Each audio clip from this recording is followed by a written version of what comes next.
سوال کرنے والا کام کیا، اس نے کہا مولا مصیبت شام میں آئی، تکلیف کوفے میں کیوں ہے؟ میں جملہ پڑھوں گا جہاں سید بیٹھا وہ ضرور ہائے کرے گا۔ میرے شہنشاہ رو کے فرماتے شام والوں کو نہیں پتا تھا ہم کون ہیں۔ کوفے کی عورتوں کو تو میری ماں قرآن پڑھاتی رہی ہے۔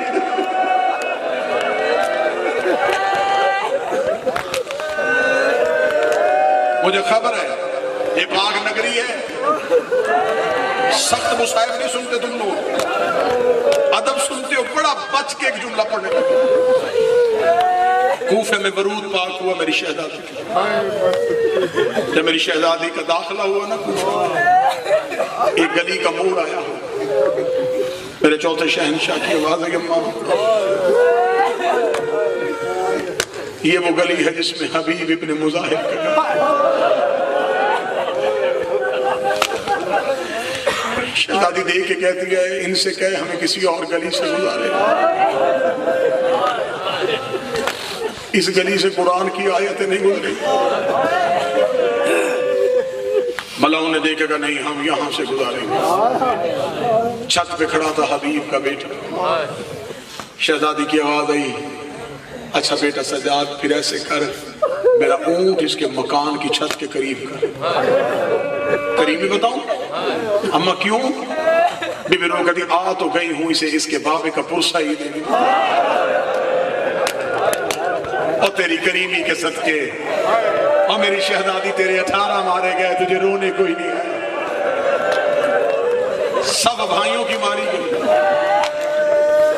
9 بھائی کربلا میں مارے گئے رونے کوئی نہیں۔ بی بی کا اونٹ حبیب کے مکان کی چھت کے قریب گیا، درد بڑا ہے لیکن میں روایت بچا کے پڑھنے لگا۔ حبیب کا بیٹا چھت پہ کھڑا، جو ہی اس نے شہزادی کو دیکھا اس نے قدم ہٹانے شروع کیا، اس نے اپنے چہرے کے پردہ وہ دوسری طرف کیا، بی بی دیکھتی علیہ علیہ یا بنیہ بیٹا میرے قریب آ، کہ دوسری طرف منہ کر کہتا نہیں بی بی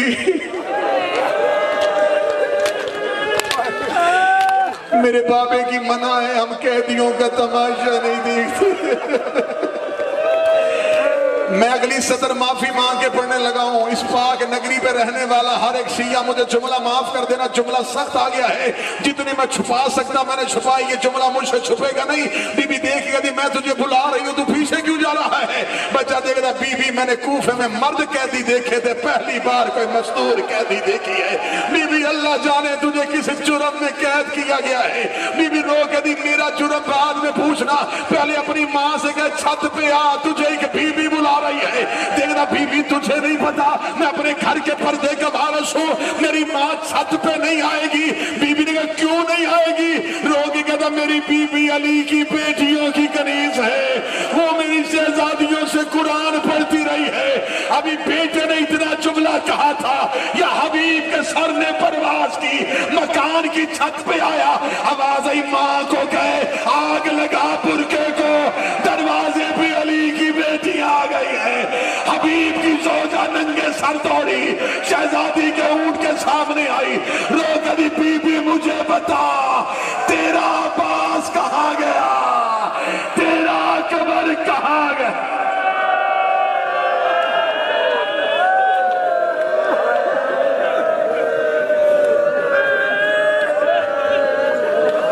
جناب کے سامنے